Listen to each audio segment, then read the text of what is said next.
Saturday Night Money put a shine on Bisbee, Arizona territory, December 8, 1883.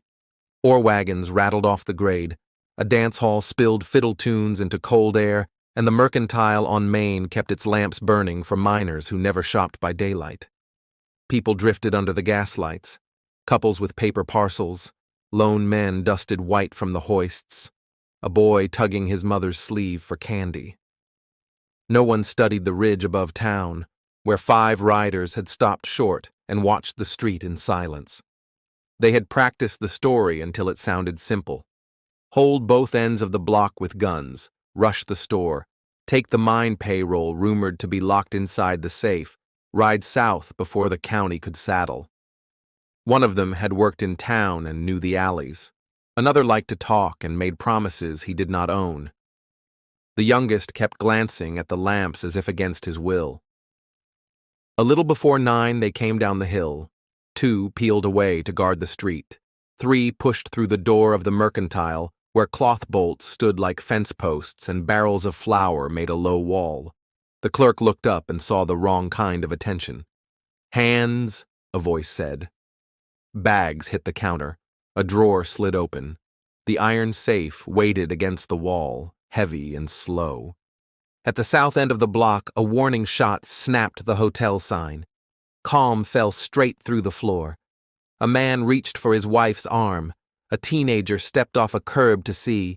A woman leaned toward a window. Men stacked in the saloon doorway. Inside the store, a customer turned at the noise, and a gun barrel clipped him back to the counter. The safe did not hurry. One of the thieves, impatient, fired into the door. Flour burst and drifted, turning the room white. Another shot toward the window. Outside, the guards fired again, not caring where the lead went so long as it frightened. A man trying to pull his wife behind a post went down. The boy who had stepped for a better look folded to the walk. A pregnant woman by the doorway took a round meant for the air and slid to the floor with her hands still open. They did not get the payroll. They stuffed what money and gold they could reach and ran for the horses, shooting to make space. A gelding skidded on planks, and a townsman grabbed at the bridle. The butt of a pistol smashed his mouth. The street, hot a minute earlier with voices, turned to muzzle flash and boots. Then the 5 were gone, riding hard for Mule Pass and the border beyond. When the smoke thinned, 5 people lay dead. A miner tore his shirt into strips. The clerk sat on a crate and stared at the white dust settling in the air. Word ran in 3 directions at once: east to the county seat, south to the cavalry, west to ranches where men kept horses saddled for trouble. Names of trails and canyons came fast from men who knew country better than maps, and the places a rider would choose if he had no wish to be found.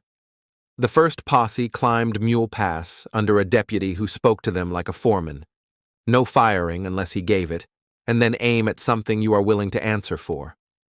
They rode in a chain through the night, reading ground by lantern and moon.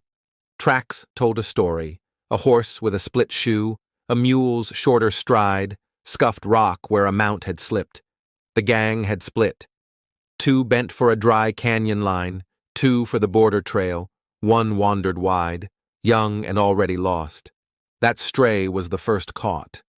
At dawn, a rancher stepped from his doorway with a shotgun at rest and said the coffee was on. The boy tried to make his chin hard and failed. He ate without tasting. The deputy rode in. By noon, the county had a name and a steer on the rest.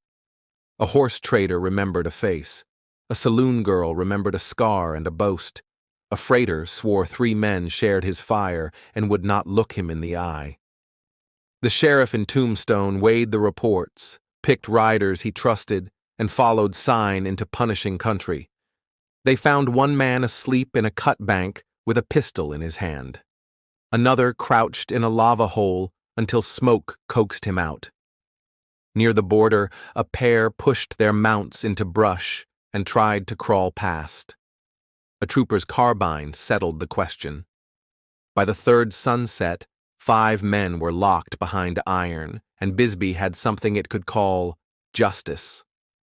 Then the sixth man stepped into the story. The planner, boots on a rail, easy grin and careful hands. He said he had only talked. He had not pulled a trigger. He spoke as if talk were clean. People listened and looked at the board still stained dark on Main Street and said nothing. The grand jury sat quick.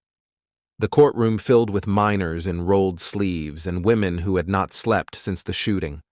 Witnesses laid out the pieces, the guards at either end, the shots wasted into crowds, the bodies once the smoke lifted. The defense tried to float confusion. Too much noise, too many guns, no way to say whose bullet did what. The jury did not buy it. The judge set a day for hanging. 5 at once, the most the territory had seen. The planner drew a different line, life in Yuma, a sentence that sounded to the town like mercy. Jailers marched him back to a cell that faced a cottonwood and a slice of sky.